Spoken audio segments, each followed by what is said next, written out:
ఆచి chicken masala. Moinabad drugs party case రాజకీయ ప్రకంపనలు రేపుతుంది. రోహిత్ రెడ్డి ద్వారా డ్రగ్స్ సరఫరా జరుగుతుందని కాంగ్రెస్ ఆరోపిస్తుంది. కేటీఆర్ కు టెస్టు చేయాలని డిమాండ్ చేస్తుంది. డ్రగ్స్ పార్టీ కేసులోకి తనను లాగడంపై బీఆర్ఎస్ వర్కింగ్ ప్రెసిడెంట్ కేటీఆర్ స్పందించారు. ప్రతి డ్రగ్స్ కేసులోకి తన పేరును లాగాలని చూస్తే చట్టపరమైన నోటీసులు ఇస్తానని హెచ్చరించారు.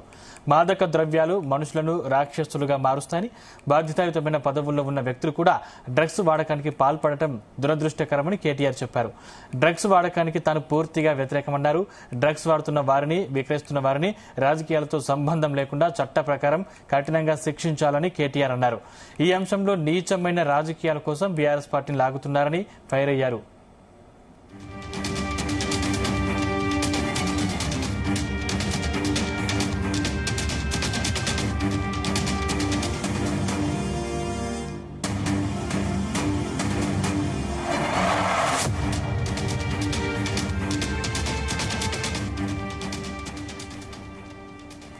ఇంకా డ్రగ్స్ పార్టీకి సంబంధించి కేటీఆర్ స్పందించారు. ఇదే అంశానికి సంబంధించిన మరిన్ని పూర్తి డీటెయిల్స్ మా ప్రతినిధి వంశీకృష్ణ అందిస్తారు. వంశీకృష్ణ. సందీప్, అటు మొయినాబాద్ డ్రగ్స్ కేసు పార్టీకి సంబంధించి ఏదైతే ఉందో అది రాజకీయంగా ప్రకంపనలు సృష్టిస్తున్నటువంటి సందర్భం కూడా మనం చూస్తా ఉన్నాము. ఈ రోజు ఉదయం నుంచి కూడా కాంగ్రెస్ పార్టీకి చెందినటువంటి నాయకులు కావచ్చు, టీపీసీసీ అధ్యక్షుడు మహేష్ కుమార్ గౌడ్ కూడా బీఆర్ఎస్ పార్టీని టార్గెట్ చేస్తూ మాట్లాడినటువంటి విషయం తెలిసిందే. ప్రధానంగా రేపు అసెంబ్లీ కంటే ముందు కూడా డ్రగ్స్ పరీక్షలు చేయించుకుందాం రండి అందరం అంటూ కూడా మహేష్ కుమార్ గౌడ్ చేసినటువంటి ఏదైతే వ్యాఖ్యలు ఉన్నాయో అవి సంచలనం సృష్టించినటువంటి సందర్భం కూడా మనకు అనిపిస్తుంది. దీనికి సంబంధించి BRS party working president KTR స్పందించడం జరిగింది. ఈ సందర్భంగా డ్రగ్స్ కు సంబంధించినటువంటి అంశాలను కూడా ఆయన మాట్లాడినటువంటి సందర్భం కూడా మనం చూస్తా ఉన్నాము. ప్రధానంగా ఆయన మాట్లాడుతూ కూడా ఎవరైనా సరే ఈ డ్రగ్స్ కు సంబంధించినటువంటి అంశంలో ఉంటే రాజకీయంతో సంబంధం లేకుండా చట్ట ప్రకారం శిక్షించాలంటూ కూడా ఆయన చేసినటువంటి వ్యాఖ్యలు కూడా మనం చూస్తా ఉన్నాము. మాదక ద్రవ్యాలు మనుషులను రాక్షసులుగా మారుస్తాయని, బాధ్యతాయుతమైన పదవుల్లో ఉన్న వ్యక్తులు కూడా డ్రగ్స్ వాడకానికి పాల్పడటం ఏదైతే దురదృష్టకరం అని అన్నారు. డ్రగ్స్ మరియు అక్రమ పదార్థాల వాడకానికి పూర్తిగా నేను వ్యతిరేకం అంటూ కూడా ఆయన చెప్పడం జరిగింది. మా పార్టీ బీఆర్ఎస్ డ్రగ్స్ వాడకాన్ని చట్టవిరుద్ధ కార్యకలాపాలైన ఆయన వేటినైనా సరే తీవ్రంగా ఖండిస్తుందంటూ కూడా ఆయన చెప్పడం జరిగింది. డ్రగ్స్ వాడుతున్న వారు లేదా విక్రయిస్తున్న వారు రాజకీయాలతో సంబంధం లేకుండా చట్ట ప్రకారం కఠినంగా శిక్షించబడాలంటూ కూడా ఆయన ఎక్స్ వేదికగా స్పందించడం జరిగింది. అయితే ఈ అంశంలో నీచమైనటువంటి రాజకీయాల కోసం మా బీఆర్ఎస్ పార్టీని లాగుతున్న తీరును నేను తీవ్రంగా ఖండిస్తున్నానంటూ కూడా ఆయన చెప్పినటువంటి సందర్భం మనకు కనిపిస్తా ఉంది.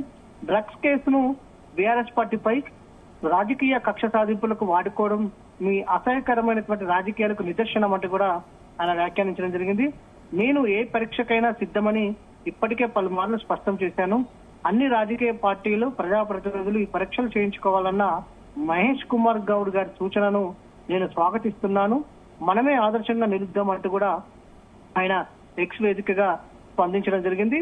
అంతేకాకుండా ప్రతి డ్రగ్స్ కేసులోకి నా పేరును లాగాలని చూస్తే చట్టపరమైన నోటీసులు ఇస్తానని తీవ్రంగా హెచ్చరిస్తున్నాను అంటూ కూడా ఆయన చేసినటువంటి వ్యాఖ్యలను కూడా మనం చూడొచ్చు.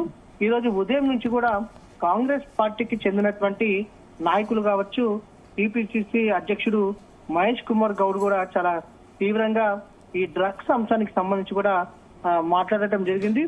బీఆర్ఎస్ పార్టీ హయాంలోనే కొకైన్, గంజాయి, డ్రగ్స్ విచ్చలవిడిగా పెరిగిందంటూ కూడా ఆయన చేసినటువంటి సందర్భం కూడా, వ్యాఖ్యలు చేసినటువంటి సందర్భం కూడా మనం చూస్తా ఉన్నాము. ఒక రకంగా BRS party working president KTR అటు మహేష్ కుమార్ గౌడ్ కూడా కౌంటర్ ఇచ్చినటువంటి సందర్భం కూడా మనకు కనిపిస్తా ఉంది. మీరు అన్నట్టు వాటికి సిద్ధమే, ఇప్పటికీ నేను పలుమార్లు పరీక్షలకు కూడా సిద్ధమే అంటూ కూడా ఆయన చేసినటువంటి వ్యాఖ్యలను కూడా మనం చూడొచ్చు. మొత్తం మీద చూస్తే మాత్రం రెండు తెలుగు రాష్ట్రాల్లో ఈ మొయినాబాద్ డ్రగ్స్ పార్టీ కేసు అనేది ఒక సంచలనంగా రాజకీయంగా ప్రకంపనలుగా సృష్టిస్తా ఉంది.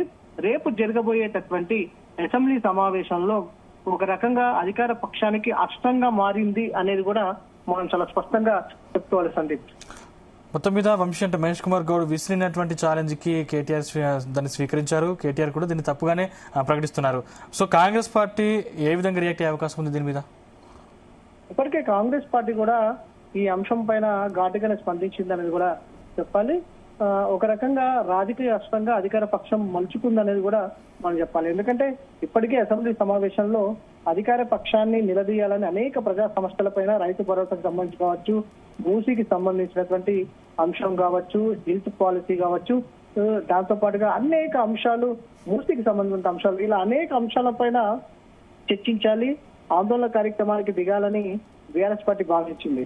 కానీ ఒక్కసారిగా ఈ కేసు వెలుగులోకి రావడంతో, ఈ కేసు నిన్న ఒకసారిగా రాష్ట్రంలో సంచలనంగా మారడంతో కూడా కొంత బీఆర్ఎస్ పార్టీ కూడా డిఫెన్స్ లో పడిందా అన్నట్టు కూడా రాజకీయ వర్గాల చర్చ కొనసాగుతుంది. ఇప్పటి వరకు కూడా ఈ అంశం పైన కేవలం ఒక కేటీఆర్ మాత్రమే ఎక్స్ వేదికగా స్పందించారు. దీనికి సంబంధించి ఇప్పటి వరకు కూడా ఎవరు స్పందించినటువంటి దాఖలాలు లేవు.